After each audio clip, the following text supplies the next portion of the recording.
Sí, vamos a ir de inmediato a la actualidad. Ya está en línea Alejandra Arratia, subsecretaria de Educación. Vamos a conversar de estos más de 60 días del paro de profesores de Atacama. ¿Qué pasará, por ejemplo, con el CIMSE que se rinde en 3 días más? Y otros temas. Vamos a conversar de inmediato con Alejandra. ¿Cómo está usted? Hola, Julio César. Bueno. Que nos escuchan también, buenas tardes. Tengo entendido que usted está en Atacama en este instante, ¿no? Exactamente, me estoy moviendo de hecho entre Copiapó y Caldera, donde vamos a ver las obras que están desarrollándose en una escuela en Caldera. ¿En qué situación está hoy día la comunidad escolar a su juicio, Alejandra? A ver, mira, la comunidad escolar, bueno, como tú decías, efectivamente es un paro que se ha extendido por mucho tiempo. Nosotros estamos llamando a, en el fondo, a poner el interés de los niños, las niñas, los jóvenes, las personas que estudian en el centro y facilitar en el fondo como toda la reflexión, en el fondo el acuerdo que tiene que haber para poder llegar al retorno a clases. En ese sentido, mira, es bien importante no perder la capacidad de indignarse y eso es algo que nosotros tenemos fuertemente. La situación que hay en este servicio local es muy compleja. Bueno, mira, no quiero hacer toda la historia, pero en el fondo Chile tiene una deuda con la educación pública de larga data. Son municipios, la educación municipalizada ha implicado un progresivo, gradual y sistemático debilitamiento de la educación pública, al cual responde el proceso de desmunicipalización y la instalación de los servicios locales de educación. Este proceso se ha venido desarrollando aquí en el territorio de Atacama. En esta región hay 2 servicios locales, el de Huasco y el de Atacama. El de Atacama, en el fondo, incorpora a 5 comunas, cuya realidad previo a la instalación ya era muy compleja. Se ha mantenido, pero ha habido una gestión muy débil desde el servicio local, sin duda. Te diría que hay distintos niveles, porque hay un nivel que tiene que ver con fragilidad y debilidad de la gobernanza, de alguna manera, del servicio local. Hoy día nosotros estamos acá, hoy día en la mañana la Dirección de Educación Pública y en coordinación con nosotros desde el Ministerio se han hecho cambios en la gobernanza del servicio local. Se ha nombrado a una directora subrogante, una directora ejecutiva subrogante, que era la persona que estaba a cargo del área técnico-pedagógica, Jimena Sangüesa, y se le pidió la renuncia no voluntaria al jefe de Administración y Finanzas, que estaba ejerciendo como director ejecutivo subrogante, porque efectivamente había una situación muy compleja de gestión que nos pareció que era fundamental poder reforzar y ya no había otra forma de hacerlo que no fuera haciendo estos cambios. Entonces, eso es algo que se está abordando. Se están haciendo los trabajos. Nosotros hemos estado acompañando, tremendamente, tanto desde el Ministerio como desde la Subsecretaría y la Dirección de Educación Pública, acompañando la situación en la región.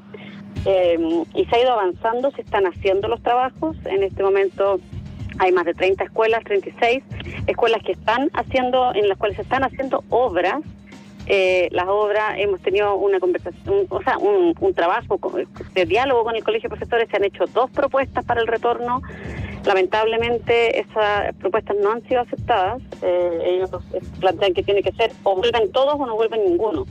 Y la verdad es que eso es muy complejo, porque no pone el interés y la necesidad de los niños y niñas de poder recuperar su proceso educativo al centro. Entonces nosotros estamos pidiendo, en el fondo, avanzar vamos a seguir trabajando en el desarrollo de las actividades, de las obras en los establecimientos educacionales, cumpliendo los compromisos que tomamos, y creemos que es muy importante hacer un llamado a poder retornar a clases. Esto es una urgencia, una prioridad, ¿no? En 3 días más el CIMSE, ¿qué se va a hacer con eso? El CIMSE, una de las cosas que nos han pedido desde el Colegio de Profesores es que el CIMSE se pudiera suspender. Pero nosotros no vamos a suspender el CIMSE. El CIMSE hay que recordar que hay establecimientos que sí están en clases, ¿ya?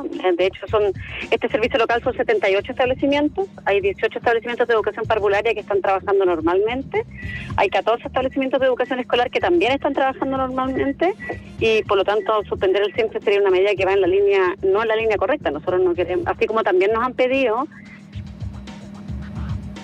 Nosotros hemos sido súper claros. Yo he estado en las reuniones toda esta semana y he planteado claramente que el cierre del año escolar no es una opción que esté disponible. Subsecretaria, a ver, cuando uno conversa con la gente de Diga. de Atacama, con los apoderados, con los profesores... Perdón, no te escuché, Julio César. Vamos a ir de nuevo, estamos mejorando el retorno. Es que estamos, como estoy en... Sí, sé que está ahí en Atacama, está en terreno, digamos. Así que Sí, exactamente. estamos ahí con la comunicación de pronto un poco más débil, pero ahora creo que ya repusimos. Le decía a subsecretaria que cuando uno conversa con los profesores, con los apoderados, ellos sienten que es una situación que se ha estirado en el tiempo y que no viene solo de este año, viene desde hace muchos años. Sí. Entonces uno tiende a pensar que de ahí nace también un poquito la resistencia de ellos de no volver a clase hasta ver las obras hechas, hasta ver que se está trabajando y que se están terminando lo que se dice que se va a hacer, ¿no?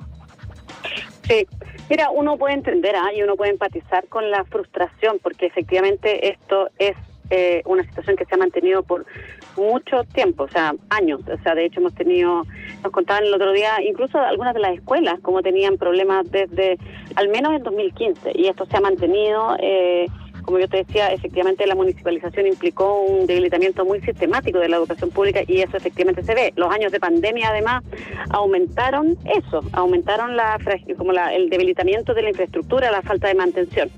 Entonces, si bien uno puede entender, aquí hay que reconocer que las obras se están haciendo y las obras han ido terminando. De hecho, en el fondo, ahora hay 36 establecimientos que están en el fondo en trabajo, en desarrollo de obras, pero hay 6 que ya están concluidas las obras. Entonces, lo que nosotros estamos invitando, y de hecho la propuesta que hicimos la semana pasada, era a que en la medida que estén los establecimientos terminados, se puedan retomar las clases en esos establecimientos. ¿Cómo le explica uno a los niños, a las niñas, a las comunidades educativas, a las familias, que si el establecimiento ya concluyó las obras, no se puede retornar?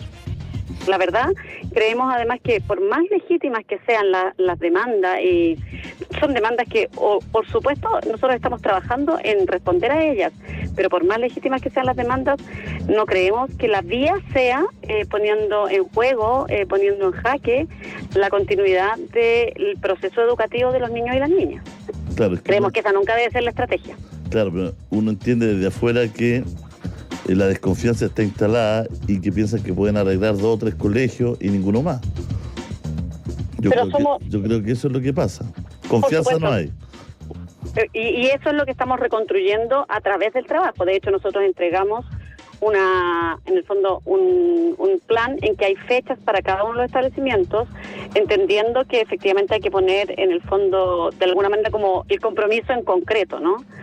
Y eso ahora es bien importante también entender, Julio César, y explicarle a las personas que están escuchándonos, ¿no? Que estos son obras que van en distintas etapas. Hay una etapa de las obras que es lo que se está haciendo ahora, que son obras de mantención, por decirlo así. El acuerdo al que se llegó con el ministro Cataldo en la reunión del 13 de septiembre, fue que esto iban a ser el piso mínimo como condiciones habilitantes en términos de servicios básicos, repartición de insumos, ¿no? Y higienización, sanitización de los establecimientos educacionales. Eso es el piso mínimo en que se está trabajando ahora. Las obras de mediano plazo son las obras que van a hacer hasta marzo. Luego hay proyectos de conservación, ponte tú, por ejemplo, ¿no? Que son obras que requieren más tiempo, e incluso tenemos aquí un liceo que requiere un proyecto de reposición, o sea, hay que construirlo de nuevo. Los niños, de hecho, de ese liceo, a propósito de los acuerdos que tomamos en marzo y de que se han ido cumpliendo, los niños fueron reubicados, están en otro liceo, porque ese liceo tenía riesgo más estructural. Entonces los niños fueron reubicados y hay que trabajar en un proyecto que es para reponer ese liceo. Eso son proyectos de largo plazo.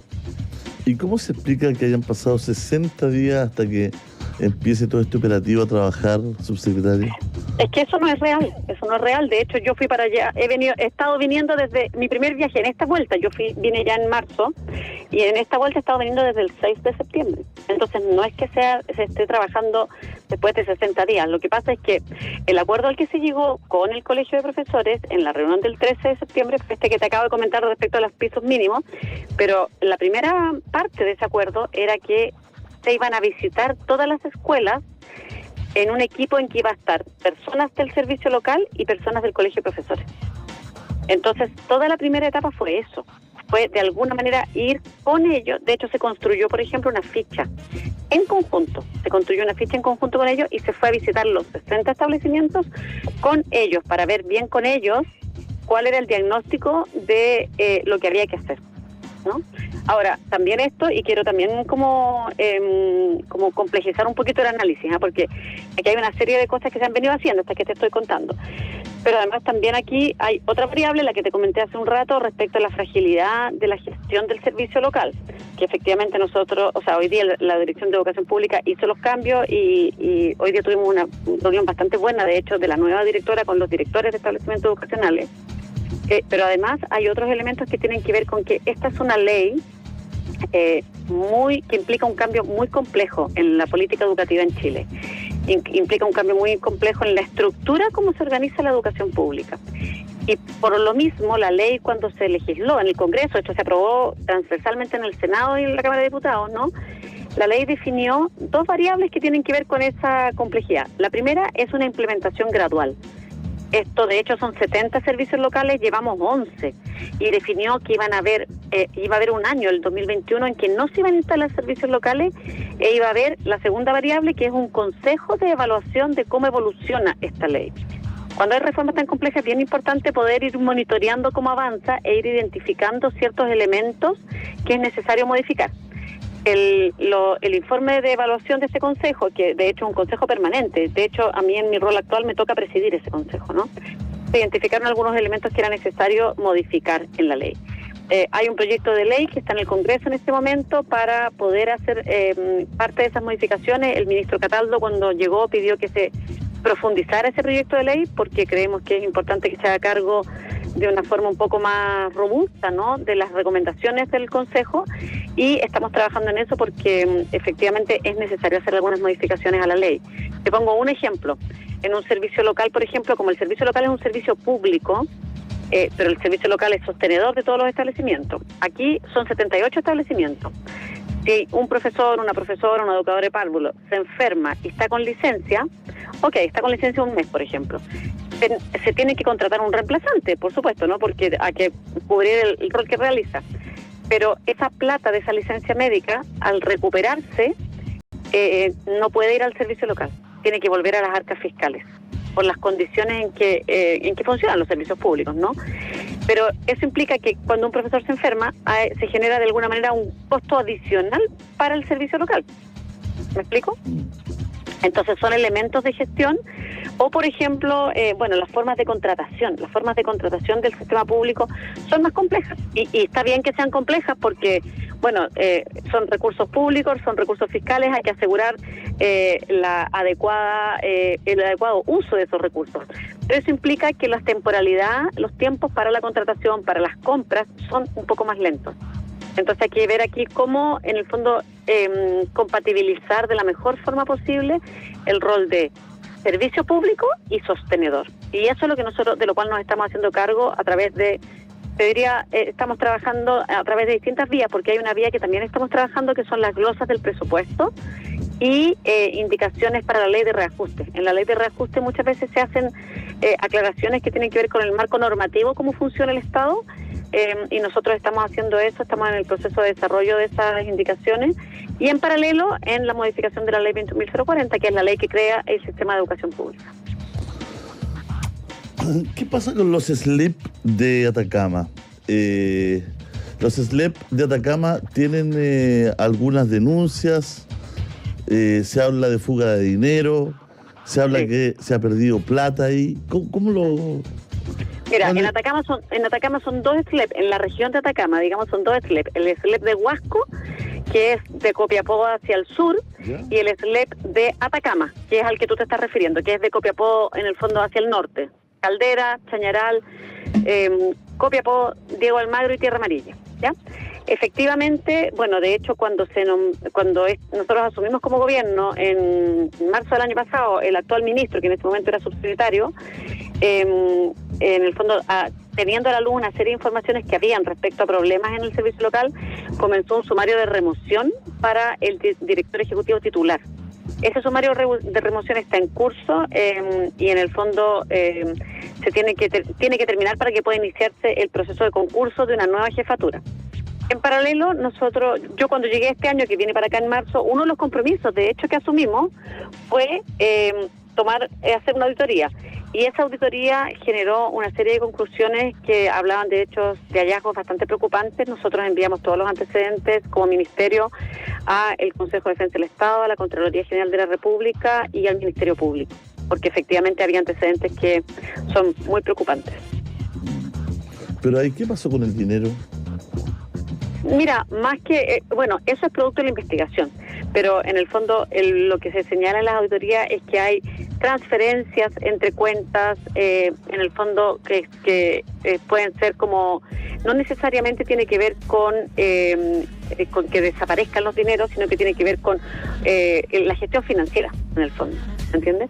Y también habla de, hay una serie de antecedentes de los que da cuenta la auditoría, que efectivamente son los que se están investigando. De hecho, ahora además está en curso lo que se llama una auditoría forense en el servicio local, que es para entender bien en propiedad cuáles fueron los problemas, quién, en el fondo como responsabilidades más específicas, ¿no? Y en ese sentido no queda ninguna duda que vamos a seguir todas las consecuencias que... ¿Quiénes están detrás de ese SLEP? ¿Cómo quiénes están detrás? ¿Quiénes son los que están a cargo de esos dineros? O sea, a ver, los SLEP tienen un primer nivel jerárquico y un segundo nivel jerárquico, que son cargos elegidos por alta dirección pública. Y este SLEP tiene, ahora tiene, como te decía, el cargo del director ejecutivo en proceso de remoción, y estamos en proceso de concursar algunos de los otros 2 cargos de segundo nivel jerárquico, porque han sido personas que les ha tocado asumir la subrogancia, pero luego se les ha pedido la renuncia no voluntaria, producto de los problemas que ha tenido la gestión del servicio local. O sea, son cargos que se concursan por alta dirección pública. Exacto. ¿Y cómo se conforma ese SLEP para que la gente entienda?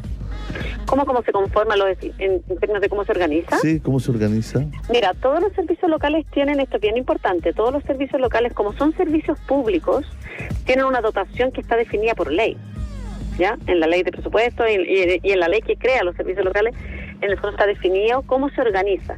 Y en el fondo hay una estructura que implica, la dirección ejecutiva, y que implica distintas áreas que en el fondo tienen una jefatura que es lo que se llama el segundo nivel jerárquico.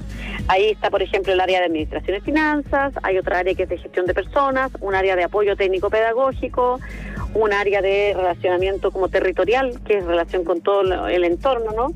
Y esos son también cargos que son concursados, ¿no? O sea, entonces, hay una organización que está bien definida de alguna manera por la normativa, en el fondo. Claro, hay una normativa que yo le pregunto para que la gente entienda, porque finalmente es educación que se saca de lo municipal, ¿no es cierto? Se le entrega al Estado, el Estado se organiza a través de estos SLEP, ¿no es cierto? Y administra la educación, ¿no? Mira, para lo que decirlo se hace, fácil. Sí, lo que se hace, para tratar de decirlo fácil, lo que se hace es que se crea un nuevo actor, en el fondo un servicio especializado, profesionalizado, vinculado solo a educación, ¿ya? Antes la educación dependía de los municipios, que tienen, junto con educación, muchos otros temas, ¿no? Y por lo tanto muchas veces no había un adecuado, en el fondo, abordaje del tema educacional. Además de todos los temas de financiamiento que tiene la educación pública y que tienen los municipios, en muchas ocasiones la deuda que hay, por ejemplo, en cotizaciones previsionales, Julio César, es tremenda, de miles de millones, hay mucha plata ahí, ¿no? Entonces, y de hecho tenemos municipios que no han pagado cotizaciones previsionales por varios años, municipios que no han pagado sueldos brutos por mucho tiempo, porque en el fondo la situación de los municipios ha sido muy nefasta para cómo se organiza la educación pública. Cuando se legisló, se miró mucha evidencia internacional y lo que se definió se presentó al Congreso y se consolidó, y se retroalimentó. De hecho, lo que se aprobó fue distinto que lo que se presentó originalmente, como en la mayoría de las veces, pero está bien, eso es parte del proceso legislativo. Es crear un servicio como un actor intermedio que sea profesionalizado, vinculado específicamente al tema educación, de modo tal de sacar ese tema de los ciclos más políticos, en que está cuando está al alero de la gestión municipal, ¿no? Ahora, quiero hacer una reflexión también que es bien importante. ¿Ya? El crear este servicio, que son 70 servicios en todo el país, pues no es poco, requiere una generación de capacidades en el país que no es menor, porque requiere una expertise que es muy compleja. Requiere expertise en temas educacionales, pero también en temas administrativos, en temas financieros, en temas de gestión pública. La gestión pública, para las personas que quizás no han trabajado en el Estado o que no lo conocen, es compleja. Tiene una serie de normativas y de procedimientos, protocolos que son complejos, y eso tiene una razón de ser, que es que son recursos públicos. Pero entonces, la expertise que se requiere, las competencias que se requieren para ese cargo, son un desafío país, y eso es parte de las recomendaciones que han hecho también el Consejo Evaluador de la Nueva Educación Pública, que se requiere formar capacidades.